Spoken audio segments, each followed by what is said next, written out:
الحمد لله نحمده ونستعينه ونستغفره ونؤمن به ونتوكل عليه ونعوذ بالله من شرور أنفسنا ومن سيئات أعمالنا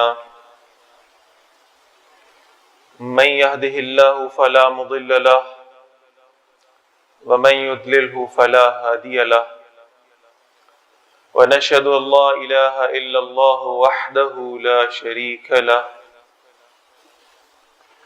ونشهد أن سيدنا محمدا عبده ورسوله فإن خير الحديث كتاب الله وخير الهدي هدي محمد صلى الله عليه وسلم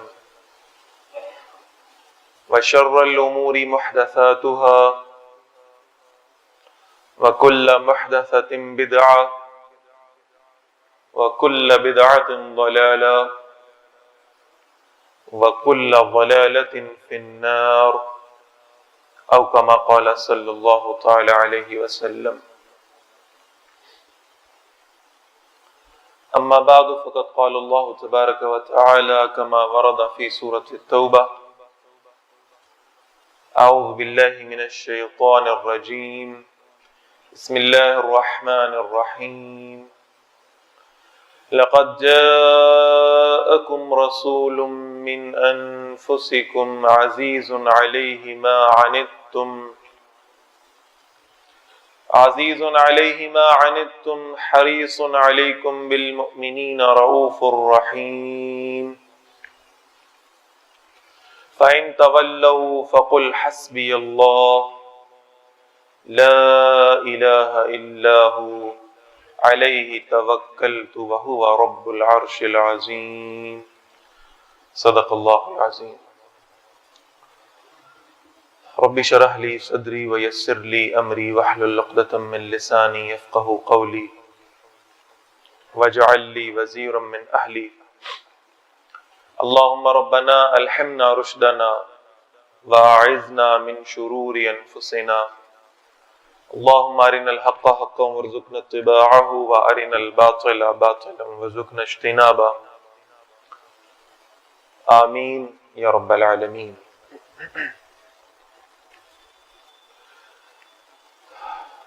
حضرات محترم، جیسا کہ آپ کے علم میں ہے کہ ربیع الاول کا مہینہ شروع ہو چکا. یوں تو پورے سال میں یہ جو مہینوں کی ترتیب ہے، جیسے کہ اللہ تعالیٰ نے قرآن مجید میں فرمایا ہے، 12 مہینوں کی یہ تقسیم کی گئی ہے، اور ان میں سے کوئی مہینہ بھی کم تر یا آج کی اصطلاح میں اگر کہوں تو منحوس نہیں ہے. سب کی اپنی اپنی جگہ پر اہمیت بھی برقرار ہے، اور سب کے ساتھ کچھ نہ کچھ فضیلتیں اور اسلامی تاریخ کے اعتبار سے کچھ خاص واقعات جو ہیں وہ وابستہ ہیں. ان مہینوں میں جو 4 مہینے ایسے ہیں جو حرمت کے مہینے ہیں، پھر ایک مہینہ ایسا ہے جسے مہینوں کا سردار کہا گیا ہے، رمضان المبارک ہے. اسی طرح ربیع الاول کا وہ مہینہ ہے جس کی خاص مناسبت نبی اکرم صلی اللہ علیہ وسلم کی ذات مبارکہ سے ہے. یوں تو آپ یہ سمجھیں کہ سال کا کوئی مہینہ تو درکنار، کوئی ہفتہ، کوئی دن، کوئی گھنٹہ، بلکہ کوئی لمحہ بھی دنیا میں ایسا نہیں گزرتا جس میں نبی اکرم صلی اللہ علیہ وسلم کی مدحت اور آپ صلی اللہ علیہ وسلم کی سیرت اور کمال کا بیان نہ ہوتا ہو. ہر وقت. اس لیے کہ یہ بات ہمارے عقیدے میں بھی شامل ہے، اور اللہ تعالیٰ نے قرآن مجید میں اس کا اعلان بھی فرمایا: وَرَفَعْنَا لَكَ ذِكْرَكَ. اے نبی صلی اللہ علیہ وسلم، ہم نے آپ کے ذکر کو بلند کر دیا. تو بلند کرنے سے مراد یہ ہے کہ پوچھا ہے نبی اکرم صلی اللہ علیہ وسلم نے، اور جواب یہ ملا کہ اب جو شخص بھی اللہ کی وحدانیت کو بیان کرے گا وہ ساتھ ہی نبی اکرم صلی اللہ علیہ وسلم کی رسالت کی گواہی بھی دے گا۔ لیکن یہ ذہن میں رکھیے گا کہ ربیع الاول کا مہینہ جب آتا ہے، چونکہ اسے خاص نسبت ہے، لہٰذا اس اعتبار سے اس مہینے میں مزید ذوق و شوق کے ساتھ نبی اکرم صلی اللہ علیہ وسلم کا ذکر، آپ صلی اللہ علیہ وسلم کی عظمت اور شان کا بیان، اور آپ صلی اللہ علیہ وسلم کی سیرت پر گفتگو کا معاملہ ہماری نظروں میں آتا ہے، اور یہ بڑی اچھی بات ہے اگر یہیں تک محدود رہے تو اسی مناسبت سے چند باتیں ہیں جن کی طرف میں آپ حضرات کی آج توجہ مبذول کرانا چاہ رہا ہوں۔ پہلی بات تو آپ یہ سمجھ لیں کہ ہمارا جو محبت کا اور نسبت کا تعلق ہے رسول اللہ صلی اللہ علیہ وسلم کے ساتھ، یہ محبت اور نسبت وہ ہے کہ جو دنیا کے انسانوں میں کسی اور کے ساتھ وہ محبت اور نسبت نہیں ہو سکتی، وہ جذباتی تعلق نہیں ہو سکتا جو ایک امتی کا نبی اکرم صلی اللہ علیہ وسلم کے ساتھ۔ یہ تو بڑی ایک مثبت بات میں عرض کر رہا ہوں، اور اس پر الحمدللہ ہمیں اللہ تعالیٰ کا شکر بھی ادا کرنا چاہیے۔ میں یہ بڑے یقین کے ساتھ یہ جملہ کہہ رہا ہوں کہ ہر وہ شخص جو نبی اکرم صلی اللہ علیہ وسلم کا امتی ہے، آپ صلی اللہ علیہ وسلم سے محبت کرنے والا ہے، اور یہ اللہ تعالیٰ کا ہم پر بہت بڑا فضل و کرم ہے کہ اللہ تعالیٰ نے ہمیں نبی اکرم صلی اللہ علیہ وسلم کی امت میں داخل فرمایا۔ یہ بہت فضل ہے، یہ بہت کرم۔ یہ کون ہے؟ نبی اکرم صلی اللہ علیہ وسلم ہے، جن کا اس دنیا میں جمال میں بھی کوئی ثانی نہیں ہے، اور سیرت و کردار کے حوالے سے بھی نبی اکرم صلی اللہ علیہ وسلم جیسا دوسرا کوئی نہیں۔ یہ بھی ہمارا عقیدہ ہے الحمدللہ۔ وہ جو جمال، وہ جو حسن، وہ جو خوبصورتی اللہ کے رسول صلی اللہ علیہ وسلم کو عطا فرمائی گئی تھی، ویسا حسن، ویسا جمال، ویسی خوبصورتی بھی کائنات میں کسی اور کو نہیں دی گئی ہے۔ ایک صحابی روایت کرتے ہیں کہ میں رات کے وقت گھر سے نکلا اور میں نے دیکھا تو آسمان پر 14ویں کا چاند چمک رہا ہے، اور کہتے ہیں کہ میں اس چاند کی خوبصورتی کی تعریف کرتا کرتا مسجد نبوی میں داخل ہوا۔ یہ روایت کے الفاظ ایسے ہی ہیں کہ میں جب مسجد نبوی میں داخل ہوا تو میں نے دیکھا کہ مسجد نبوی کے صحن میں بھی ایک چاند موجود ہے، اور میرا معاملہ یہ تھا کہ میں کبھی آسمان کے چاند کو دیکھتا تھا اور کبھی نبی اکرم صلی اللہ علیہ وسلم کے چہرے کی طرف دیکھتا تھا، تو بہرحال یہ میں فیصلہ کرنے میں ذرا مجھے مشکل پیش آ رہی تھی، لیکن جب میں نے غور و فکر کیا اور میں نے جب اپنے دل سے سوچا تو میں نے یہ فیصلہ کیا، اور وہ فیصلہ اس روایت کے اندر موجود ہے کہ انہوں نے کہا کہ میں نے فیصلہ یہ کیا کہ مجھے محسوس ہوتا ہے کہ آسمان کا چاند بھی اپنی روشنی کو اس چہرے سے مستعار لے رہا ہے۔ مقابلہ تو ممکن ہی نہیں ہے، محسوس ہی ہو رہا ہے کہ آسمان کا چاند بھی اس چہرے سے اپنی روشنی کو مستعار لے رہا ہے۔ مان پڑ گیا نبی اکرم صلی اللہ علیہ وسلم کے جمال کے ساتھ۔ سورہ یوسف نازل ہوئی، نبی اکرم صلی اللہ علیہ وسلم نے پڑھ کر سنائی، اما عائشہ رضی اللہ تعالی عنہا نے سنی، اور جب وہ اس آیت کی تلاوت ہوئی کہ اللہ تعالیٰ فرما رہے ہیں کہ یوسف علیہ السلام کو جب ان عورتوں نے دیکھا، وہ جو اس شہر کے بڑے بڑے وزیروں کی بیویاں تھیں، انہوں نے حضرت یوسف علیہ السلام کے چہرے کو ایک جھلک دیکھا۔ جیسے استاد محترم بیان فرماتے ہیں کہ ایک دروازے سے غالباً داخل ہوئے یوسف علیہ السلام اور دوسرے دروازے سے باہر نکل گئے، تو کہا جب ایک نظر دیکھا ہے، سر سے پیر تک دیکھا ہے، تو کیا ہوا؟ انہوں نے اپنی انگلیوں کے اوپر چھریاں چلا لی۔ قطعنا ایدیہن کے الفاظ ہیں قرآن مجید میں، انہوں نے اپنی انگلیوں پر چھریاں چلا لی۔ وہ حسن اور وہ خوبصورتی اللہ تعالیٰ نے یوسف علیہ السلام کو عنایت فرمائی تھی۔ تو جب سیدہ عائشہ رضی اللہ تعالی عنہا نے یہ روایت سنی، قرآن مجید کی آیات سنی ہے، تو بے ساختہ انہوں نے جو جملہ کہا ہے وہ کیا خوبصورت جملہ ہے۔ وہ کہتی ہیں کہ انہوں نے تو یوسف علیہ السلام کی پوری جھلک دیکھی تھی، سر سے پیر تک دیکھا تھا، پھر انگلیوں پر چھریاں چل گئی تھیں. وہ کہتے ہیں کہ لو رعینا جبینہ، اگر وہ نبی اکرم صلی اللہ علیہ وسلم کی صرف جبین دیکھ لیتی، آپ صلی اللہ علیہ وسلم کی صرف پیشانی دیکھ لیتی، تو بہرحال یہ کہ ان کی جو چھریاں ہیں وہ انگلیوں پہ چلنے کی بجائے ان کے دلوں پہ چل جاتی.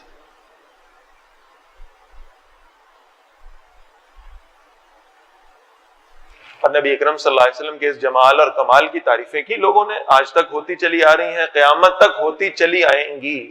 ساری دنیا کا نعتیہ کلام بھی ہم اگر اکٹھا کر لیں، ساری دنیا کا نعتیہ کلام اکٹھا کر لیں، تو بھی کوئی شخص کہ میں نے انہیں جمع کر کے ایک دیوان بنا دیا ہے، چاہے اس کی لاکھوں جلدیں بھی بن جائیں، تو بہرحال نبی اکرم صلی اللہ علیہ وسلم کے سیرت و کردار کو پوری طرح بیان کرنے سے وہ قاصر ہے.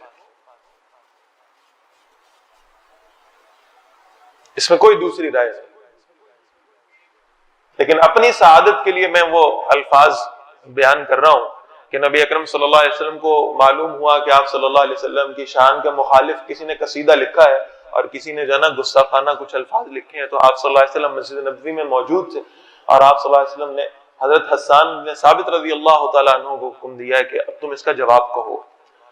اور بڑی عجیب روایت ہے کہ رسول اللہ صلی اللہ علیہ وسلم ممبر سے اتر کر خود نیچے آ گئے اور حسان بن ثابت رضی اللہ تعالیٰ عنہ کو خود ممبر پہ بٹھایا، اور پھر حسان بن ثابت رضی اللہ تعالیٰ نے وہ الفاظ کہے ہیں جو یعنی معروف بھی ہیں، شہرا آفاق ہے، اور انتہائی خوبصورت. وَأَحْسَنَ مِنْكَ لَمْ تَرَ قَطُّ عَيْنِي وَأَجْمَلَ مِنْكَ لَمْ تَلِدِ النِّسَاءُ خُلِقْتَ مُبَرَّأً مِنْ كُلِّ عَيْبٍ كَأَنَّكَ قَدْ خُلِقْتَ كَمَا تَشَاءُ. کیا خوبصورت الفاظ. وہ کہہ رہے ہیں میری آنکھوں نے کبھی نبی اکرم صلی اللہ علیہ وسلم جیسا خوبصورت کوئی دیکھا ہی نہیں. اور دیکھتے بھی کیسے کہ کسی عورت نے کبھی ایسا خوبصورت کوئی پیدا ہی نہیں کیا. خلقت مبرأ من کل عیب، اللہ کے رسول صلی اللہ علیہ وسلم کو ہر عیب سے، ہر کمی سے پاک پیدا کیا گیا. کأنک قد خلقت کما تشاء. کیا انہوں نے استعارہ استعمال کیا ہے کہ یعنی اتنی پرفیکشن ہے رسول اللہ صلی اللہ علیہ وسلم کی ذات میں، اتنی پرفیکشن ہے، اتنی کاملیت ہے کہ محسوس ہوتا ہے جیسے رسول اللہ صلی اللہ علیہ وسلم بتا رہے ہوں اور اللہ تعالیٰ ویسے ہی انہیں بناتے جا رہے ہوں. اللہ پوچھ رہے ہوں آپ کے ہاتھ کیسے بناؤں، آپ کی انگلیاں کیسی بناؤں، اور رسول اللہ صلی اللہ علیہ وسلم فرما رہے ہوں کہ انگلی ایسی بنا دیں کہ میں جب چاند کی طرف کروں تو یہ 2 ٹکڑے ہو جائیں، اور آپ کی آنکھیں کیسی بناؤں، ایسی بنا دیں کہ جب میں مٹھی میں بند کنکریوں کی طرف بھی ایک نظر دیکھوں تو وہ کنکریاں بھی کلمہ پڑھنے لگیں. اتنی پرفیکشن، اتنی کاملیت اللہ نے عطا فرمائی ہے نبی اکرم صلی اللہ علیہ وسلم. اور جب آپ کے سامنے کوئی پرفیکٹ نمونہ موجود ہو، کوئی کامل نمونہ موجود ہو، اس کو چھوڑ کر دوسروں کی اتباع اور پیروی کرنا اور دوسروں سے محبت رکھنا اور ان کے نقش قدم پر چلنے کی کوشش کرنا، یہ کوئی عقل مندی کی بات بہرحال نہیں ہو سکتی. نبی اکرم صلی اللہ علیہ وسلم کی اس کاملیت کا اقرار صرف مسلمان نہیں کرتے. ہمارا تو ایک جذباتی تعلق ہے، ہمارا تو ایک رشتہ ہے، ہماری تو ایک نسبت ہے. میں نے آغاز میں کہا ہے کہ نبی اکرم صلی اللہ علیہ وسلم کے ساتھ اس نسبت کو ہم اپنی سعادت سمجھتے ہیں، اللہ کا فضل سمجھتے ہیں کہ اللہ نے ہمیں نبی اکرم صلی اللہ علیہ وسلم کی امت میں شامل فرمایا ہے. یہ اب اگلی بات میں انشاءاللہ عرض کروں گا کہ ہم امتی کہلانے کے حقدار ہیں یا نہیں. لیکن بہرحال ایک مثبت انداز میں یہ بات کہہ رہا ہوں کہ یہ ہماری سعادت ہے کہ رسول اللہ صلی اللہ علیہ وسلم کی امت میں شامل ہے. لیکن آپ ذرا تھوڑی سی وسعت قلبی کا مظاہرہ فرمائیں تو آپ کو معلوم ہوگا کہ صرف نبی اکرم صلی اللہ علیہ وسلم کی امتی ایسے نہیں ہیں جو آپ صلی اللہ علیہ وسلم کی تعریف میں رطب اللسان ہے، بلکہ جنہوں نے نبی اکرم صلی اللہ علیہ وسلم کو اللہ کا رسول نہیں مانا، انہوں نے بھی بہرحال رسول اللہ صلی اللہ علیہ وسلم کی اس کاملیت کی تعریفیں اپنی کتابوں میں لکھی ہیں.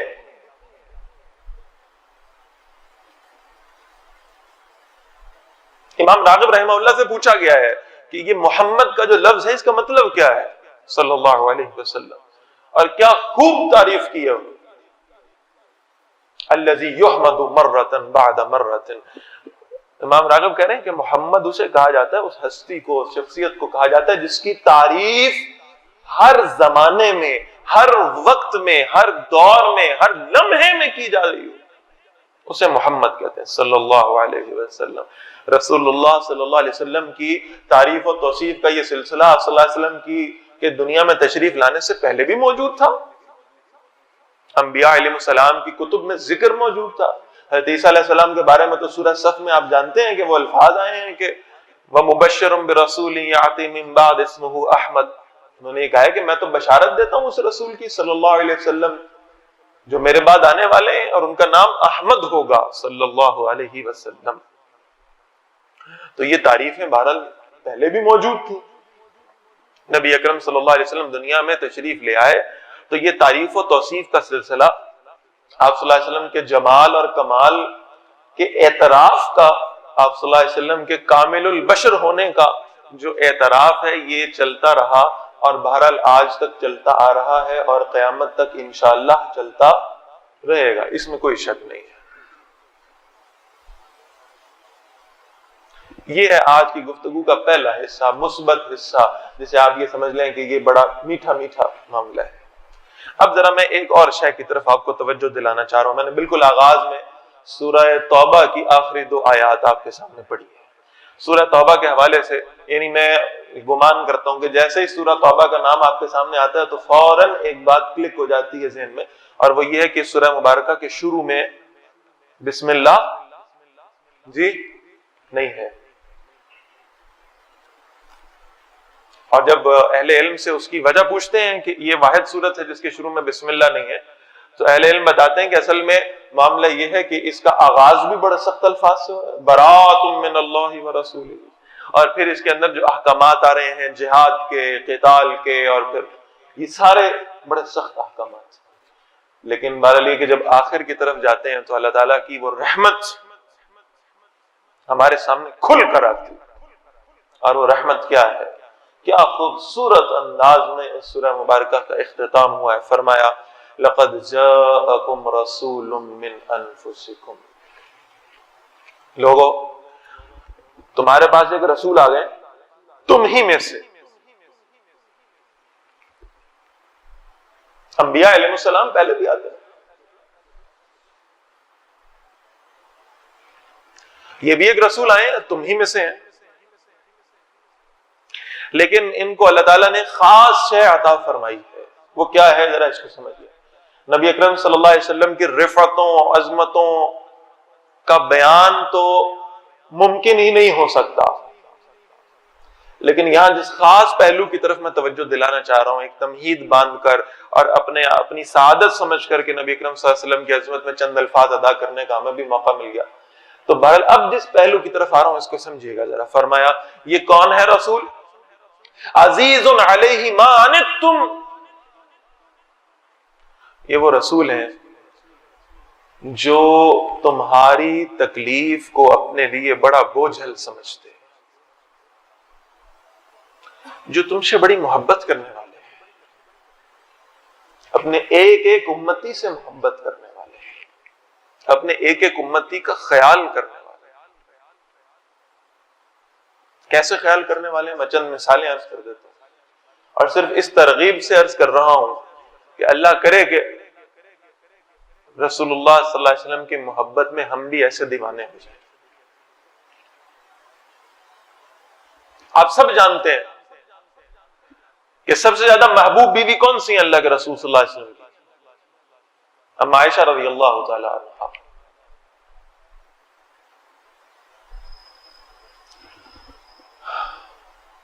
ام عائشہ رضی اللہ تعالی عنہا موجود ہیں، اللہ کے رسول صلی اللہ علیہ وسلم ان کے حجرے میں ہیں۔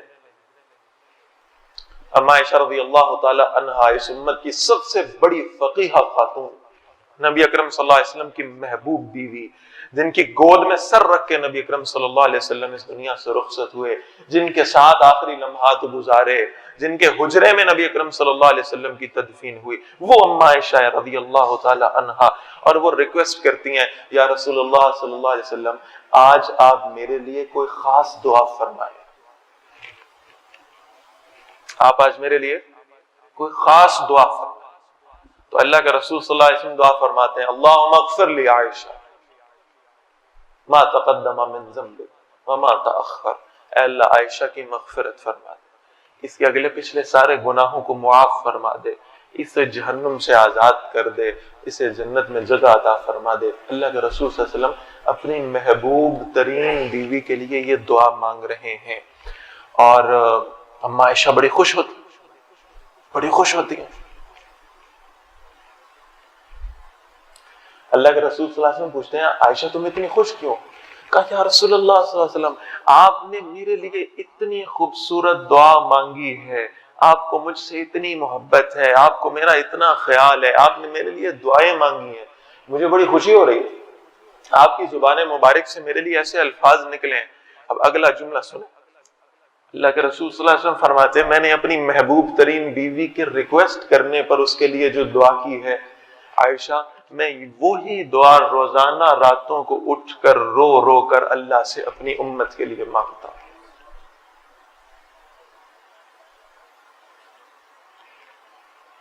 تم نے تو آج کہا ہے نا کہ میرے لیے دعا کر دیں، تو میں نے یہ الفاظ کہہ دیے، اپنی امت کے لیے تو میں روز راتوں کو اٹھ کر یہ دعا مانگتا ہوں، رو رو کر مانگتا ہوں، میرے لیے، آپ کے لیے۔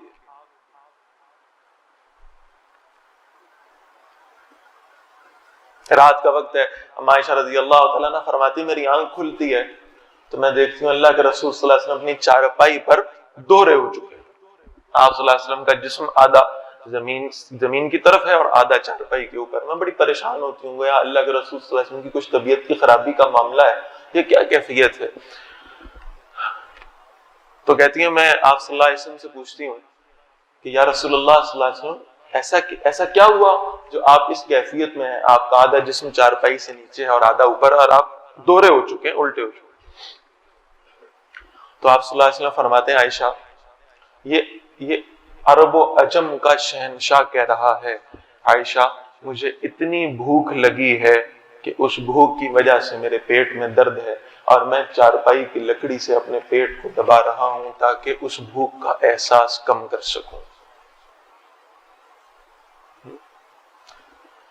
عائشہ رضی اللہ تعالیٰ نے کہتی ہیں اللہ کے رسول صلی اللہ علیہ وسلم کہتی رو پڑی، اور میں نے کہا بنی اسرائیل والوں کے لیے اللہ تعالیٰ نے من و سلوہ اتار دیا تھا، آپ ایک دفعہ اللہ سے دعا تو کرتے تو اللہ تعالیٰ آپ کے لیے دسترخوان پر ڈشوں کے ڈھیر لگا دیتا، اور اللہ کے نبی صلی اللہ علیہ وسلم فرماتے ہیں عائشہ میں نے تو اپنی ساری دعاؤں کو اپنی امت کے لیے مخصوص کر دیا ہے۔ میں کہتا ہوں مجھ پہ تکلیف آ جائے میری امت پہ نہ، عزیز علیہ ما عنتم، راتوں کو اٹھ کر میرے اور آپ کے لیے رونے والا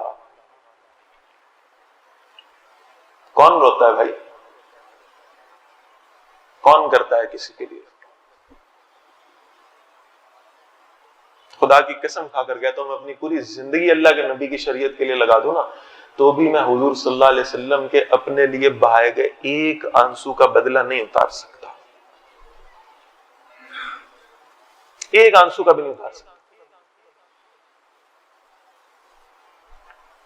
وہ آیت نازل ہو گئی،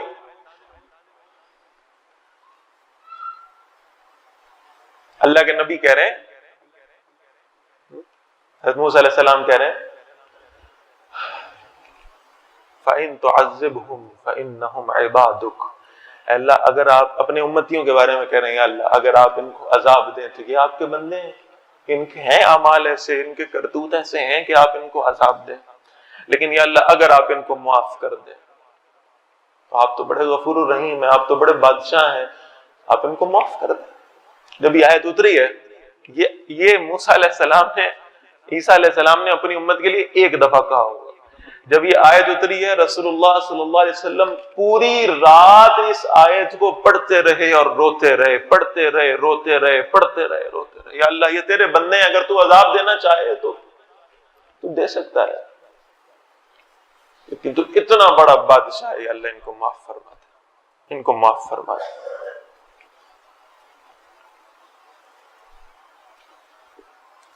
کون ہے جو میری اور آپ کی اتنی فکر کرنے والا ہے؟ کون ہے جو مجھ سے اور آپ سے اتنی محبت کرنے والا ہے کہ راتوں کو اٹھ کر میرے اور آپ کے لیے دعا کرتا ہے؟ صرف زندگی میں نہیں، دنیا سے رخصت ہوتے ہوئے بھی جبرائیل علیہ السلام حاضر ہو گئے، ملک الموت آ گیا ہے، اجازت دیں تو اندر آ جائے۔ اللہ کے رسول صلی اللہ علیہ وسلم نے فرمایا کیا حکم ہے اللہ کا؟ جبرائیل علیہ السلام نے کہا اللہ تعالیٰ فرماتے میرے نبی سے جا کے پوچھ لینا، اگر اجازت دیں تو اسے اندر لے جانا، اجازت نہ دیں تو واپس لے آنا۔ کسی کو کائنات میں یہ آپشن نہیں ملی، کسی کو چوائس نہیں ملی۔ اللہ کے رسول صلی اللہ علیہ وسلم نے پوچھا اللہ کیا چاہتے ہیں؟ عرض کیا یا رسول اللہ صلی اللہ علیہ وسلم اللہ آپ سے ملاقات چاہتا ہے، اللہ آپ سے ملاقات چاہتا ہے۔ کہا ملک الموت کو اندر بلا لو، میں بھی اپنے اللہ سے ملاقات چاہتا ہوں۔ موت کا فرشتہ آ گیا ہے، نزع کی کیفیت طاری ہو گئی۔ اللہ کے رسول صلی اللہ علیہ وسلم کی کیفیت یہ، پیالہ پڑا ہوا قریب اور پیالے کے اندر ہاتھ رگڑتے ہیں اور اپنے چہرے پر مل لیتے ہیں، وہ کیفیت طاری ہے۔ اور اس کیفیت میں اللہ کے رسول صلی اللہ علیہ وسلم نے ایک سوال کیا ہے، ایک سوال، اس نزع کی کیفیت۔ فرمایا ان للموت سکرات، موت کی سختیاں تو آنی ہیں، لا الہ الا اللہ، اللہ کے سوا کوئی الہ نہیں ہے، اللہ کے سوا ان موت کی سختیوں سے کوئی بچاوا نہیں ہے، تو معاملہ طاری ہونا ہے، یہ تو کیفیت آنی ہی آنی ہے۔ لیکن جبرائیل میں تجھ سے صرف ایک سوال پوچھنا چاہتا ہوں، کس کے بارے میں؟ صرف فاطمہ کے بارے میں رضی اللہ تعالیٰ عنہ، صرف علی رضی اللہ تعالیٰ عنہ کے بارے میں، صرف ابو بکر عمر رضی اللہ تعالیٰ عنہما کے بارے میں؟ نہیں، میں تجھ سے پوچھنا چاہتا ہوں کیا میرے امتیوں پر بھی موت کی ایسی تکلیف طاری ہوگی؟ کیا ان پر بھی ایسی سختی آئے گی؟ مجھے ان کی فکر ہو رہی ہے، مجھے ان کی سختی اور تکلیف کا احساس ہو رہا ہے کہ ان پر بھی یہ کیفیت آئے گی۔ صرف قرون اولیٰ والوں پر نہیں، صرف صحابہ پر نہیں، صرف تابعین پر نہیں، یہ 1450 سال بعد آنے والوں کی بھی فکر اتنی ہی ہے۔ محمد الرسول اللہ صلی اللہ علیہ وسلم اتنی محبت کرنے والے ہیں ہم سے ہمارے نبی صلی اللہ علیہ وسلم، اور صرف موت کے وقت نہیں، قیامت کے روز بھی، جہاں سب کہہ رہے ہوں گے یا رب امتی امتی، یا رب امتی امتی، سب کہہ رہے ہوں گے یا رب نفسی نفسی، اللہ مجھے بچا لے مجھے بچا لے، اور صرف محمد رسول اللہ صلی اللہ علیہ وسلم ہوں گے جو فرما رہے ہوں گے یا رب امتی امتی، یا اللہ میری امت، یا اللہ میری امت، یا اللہ میری امت۔ ہم سے اتنی محبت رکھنے والے رسول کے ساتھ ہم نے کیا کیا؟ آپ ساری میٹھی میٹھی باتیں سنیں گے انشاءاللہ، یہ سارا جو عشرہ گزر رہا ہے اور یہ سارا مہینہ ہی گزر رہا ہے، اس میں ہم ساری وہ باتیں سنیں گے جو آپ کو خوش کریں گے انشاءاللہ۔ لیکن بہرحال میں جس نقطے کی طرف توجہ دلانا چاہ رہا ہوں کہ جو نبی مجھ سے اتنی محبت کرنے والے ہیں صلی اللہ علیہ وسلم، میں نے اس نبی کی سنت کے ساتھ کیا کیا، میں نے اس نبی کی شریعت کے ساتھ کیا کیا۔ ہم سب الحمدللہ ہم سب یہ دعوے دار ہیں کہ ہم رسول اللہ صلی اللہ علیہ وسلم سے محبت رکھتے ہیں، اللہ ہمیں اس محبت کا اجر قیامت کے روز عطا فرمائے۔ لیکن کبھی یہ سوچیں کہ کیا نبی اکرم صلی اللہ علیہ وسلم کی زندگی یہ ہماری زندگیوں میں موجود ہے؟ کیا نبی اکرم صلی اللہ علیہ وسلم کے اسوے پر چلنے کی ہم نے کبھی کوشش بھی کی ہے؟ کیا نبی اکرم صلی اللہ علیہ وسلم کی سنتوں پہ ہم اسی طرح عمل بھی کرتے ہیں؟ کیا ہماری نجی زندگی سے لے کر ہماری اجتماعی زندگی تک، کیا ہمارے معاملات، کیا ہماری رسومات، کیا ہماری عبادات، کیا ہماری معاشرت، معیشت اور سیاست رسول اللہ صلی اللہ علیہ وسلم کی اتباع میں ہے یا نہیں ہے؟ کبھی سوچیں۔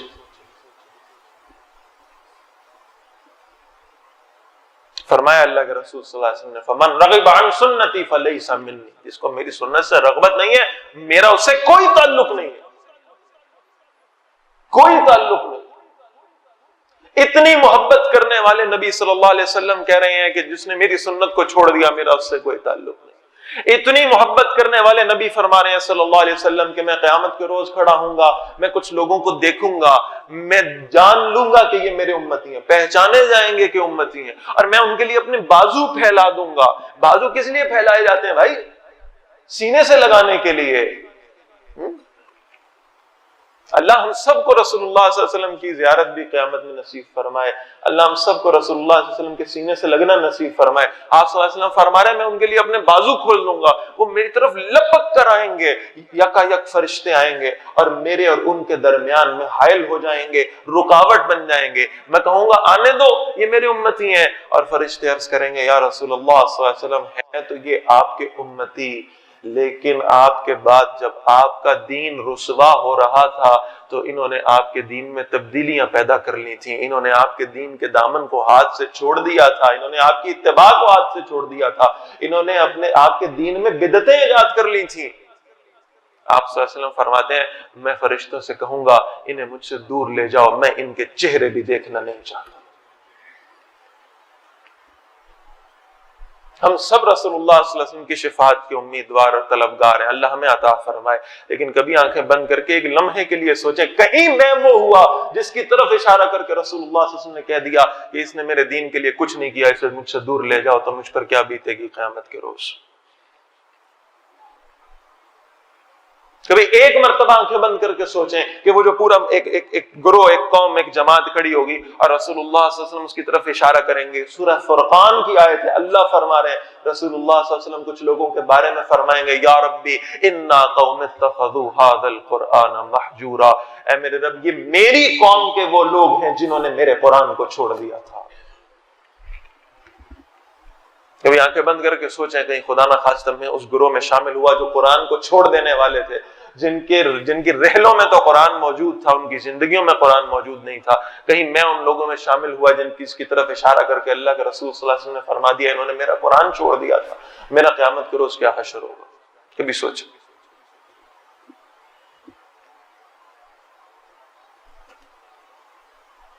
میں صرف 2 روایتیں آخری عرض کر رہا ہوں, پھر انشاءاللہ اپنی بات ختم کروں گا. سیدنا علی رضی اللہ تعالی پوچھا گیا آپ کو رسول اللہ صلی اللہ علیہ وسلم سے کس قدر محبت, کس قدر محبت. فرمایا محبت تو بیان نہیں کر سکتا, یہ بیان کر سکتا ہوں کہ اگر مجھے اس قدر پیاس لگی ہو کہ میرے گلے میں کانٹے چبھ رہے ہوں اور مجھے محسوس ہو رہا ہو کہ اسی پیاس سے مر جاؤں گا, اور موت سر پہ کھڑی ہو اور کوئی شخص ایک پیالے میں ٹھنڈا پانی لے کر آئے اور کہے کہ پانی پیو گے, اور میں کہوں گا ہاں پیوں گا, اور مجھے ایک ایک قطرے کی حاجت اور طلب ہو اور مجھ پر موت کی کیفیت طاری ہو رہی ہو, اور وہ کہے پانی پیو گے یا رسول اللہ کا چہرہ دیکھو گے.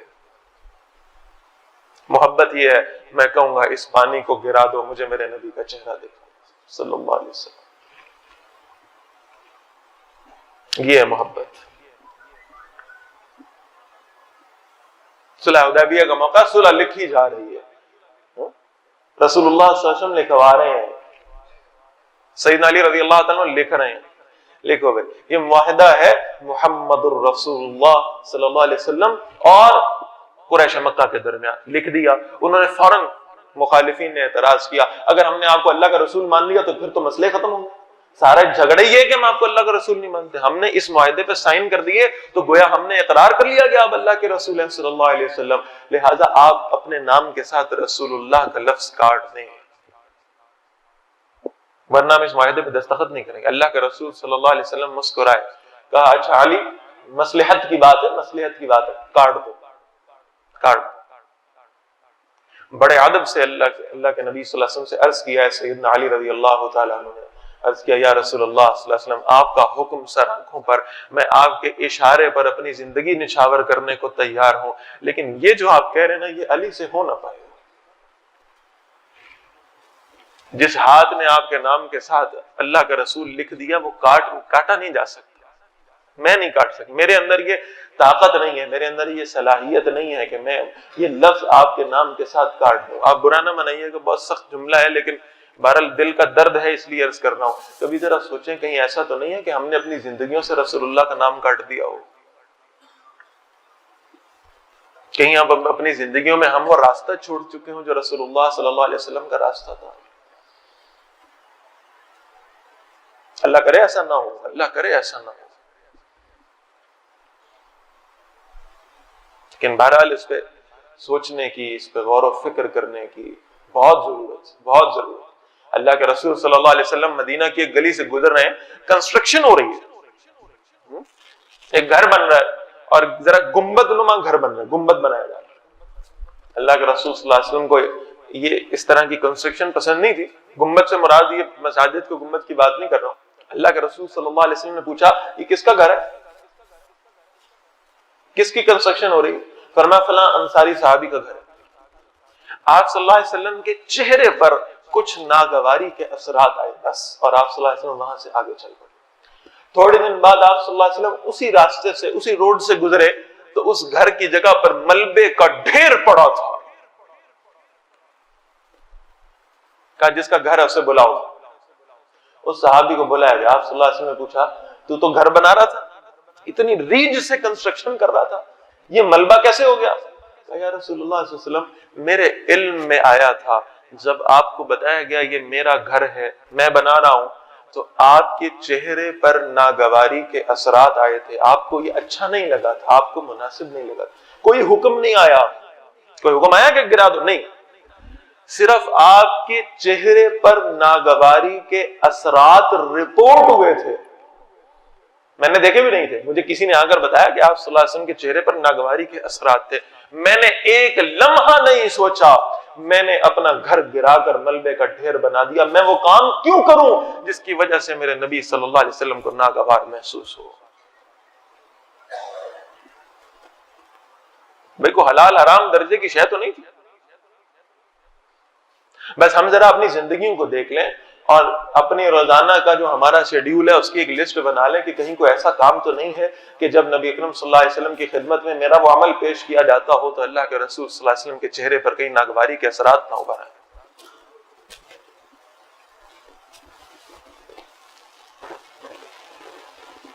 میں ممبر پہ بیٹھا ہوں, اس ممبر کی نسبت اللہ کے رسول صلی اللہ علیہ وسلم کے ممبر کے ساتھ ہے. پہلے دن ممبر بنا, پہلے دن اللہ کے رسول صلی اللہ علیہ وسلم پہلے جو ہے نا وہ ایک سوکھی لکڑی کا تنا تھا, سوکھی لکڑی, یہ نہیں کہ زمین سے لگی ہوئی ہے, جو آپ کہیں کہ سائنٹیفکلی بھائی بایولوجیکلی اس کے اندر جان موجود ہے, زندگی موجود ہے, نہیں, سوکھی لکڑی کا تنا تھا, زمین سے الگ ہو چکا تھا, اپنی بنیادوں سے الگ ہو چکا تھا, صرف تنا تھا. اللہ کے رسول صلی اللہ علیہ وسلم اس پہ ٹیک لگاتے تھے, کھڑے ہوتے تھے اور خطبہ ارشاد فرمایا کرتے تھے. استن حنانا اس کا نام تھا. اب ممبر بن گیا, اللہ کے رسول صلی اللہ علیہ وسلم ممبر پر آئے اور تشریف فرما ہو گئے. ابن سیرین رحمہ اللہ نے بڑے تفصیل سے اس واقعے کو لکھا ہے. آپ صلی اللہ علیہ وسلم ممبر پر تشریف فرما ہو گئے اور آپ صلی اللہ علیہ وسلم نے ابھی خطبے کا آغاز نہیں کیا اور مسجد میں کسی کے چیخنے اور رونے کی آواز آنے لگی. صحابہ نے ادھر ادھر دیکھنا شروع کیا, کون رو رہا ہے, کون رو رہا ہے. اور پھر حیرانگی یہ ہوئی کہ ایک تو رونے والا بھی نظر نہیں آ رہا, اور دوسری بات یہ کہ اللہ کے رسول صلی اللہ علیہ وسلم نے ابھی خطبہ شروع ہی نہیں کیا. آپ صلی اللہ علیہ وسلم کو انذار آخرت فرماتے, آپ صلی اللہ علیہ وسلم کو دین کی بات فرماتے جس سے کوئی ایسی کیفیت طاری ہوتی, کوئی رقت طاری ہوتی اور آنکھوں سے آنسو نکلتے تو یہ بات سمجھ میں آتی تھی. آپ صلی اللہ علیہ وسلم نے تو ابھی خطبے کا آغاز ہی نہیں فرمایا اور ابھی آپ صلی اللہ علیہ وسلم آ کر ممبر پہ بیٹھے ہیں اور رونے کی آوازیں آ رہی ہیں. اور ابن سیرین رحمہ اللہ کہہ رہے ہیں کہ رونے کی آوازیں ایسی ہیں کہ گویا انتہائی تکلیف کے ساتھ کوئی رو رہا ہے اور لوگ ایک دوسرے کو دیکھ رہے ہیں اور مسجد میں کوئی نہیں رو رہا. یکا یک اللہ کے رسول صلی اللہ علیہ وسلم اپنے ممبر سے اترے اور آپ چلتے ہوئے مسجد کے ایک کونے میں گئے جہاں وہ سوکھی لکڑی کا تنا پڑا تھا. استن حنانا, اللہ کے رسول صلی اللہ علیہ وسلم نے اسے اپنی باہوں میں لیا. پھر آپ نے اس پہ ہاتھ پھیرنا شروع کیا. پھر ہاتھ پھیرتے گئے اور تدریجاً رونے کی آواز کم ہونے لگی. اور جب رونے کی آواز بند ہو گئی اللہ کے رسول صلی اللہ علیہ وسلم آئے اور آ کر اپنے ممبر پہ بیٹھ گئے. اور پھر آپ صلی اللہ علیہ وسلم نے فرمایا, لوگو تم میں سے کوئی نہیں رو رہا تھا, یہ استن حنانا تھا جو مجھ سے جدا ہونے کی وجہ سے رو رہا تھا. یہ استن حنانا تھا, مجھ سے الگ ہونے کی وجہ سے رو رہا تھا, مجھ سے جدا ہونے کی وجہ سے. میں اگر اللہ کے رسول صلی اللہ علیہ وسلم فرما رہے ہیں, اللہ کی قسم اگر میں اسے چپ نہ کراتا یہ قیامت کی صبح تک ایسے ہی روتا رہتا. میرے بھائیوں, استن حنانا بن جائے. ہمارے آنسوؤں میں سے چند آنسو اس لیے بھی ہوں کہ اللہ کے رسول صلی اللہ علیہ وسلم نے ہمارے لیے آنسو بہائے ہیں. ہمارے اعمال ایسے ہو جائیں کہ اللہ کے رسول صلی اللہ علیہ وسلم کی اتباع کرنے والے بن جائیں. ہماری معاشرت، ہماری معیشت، ہماری سیاست، ہمارے نجی اجتماعی معاملات ایسے ہو جائیں کہ معلوم ہو کہ اللہ کے رسول صلی اللہ علیہ وسلم کا یہ امتی ہے جو یہ کام کر رہا ہے۔ اللہ ہم سب کو اس کی توفیق عطا فرمائے۔ اللہ ہم سب کو نبی اکرم صلی اللہ علیہ وسلم سے بے پناہ محبت کرنے کی توفیق دے، ان کی اتباع کرنے کی اور ان کے دین کے لیے محنت کرنے کی توفیق عطا فرمائے۔ اقول قولی ھذا واستغفر اللہ لی ولکم ولسائر المسلمین والمسلمات۔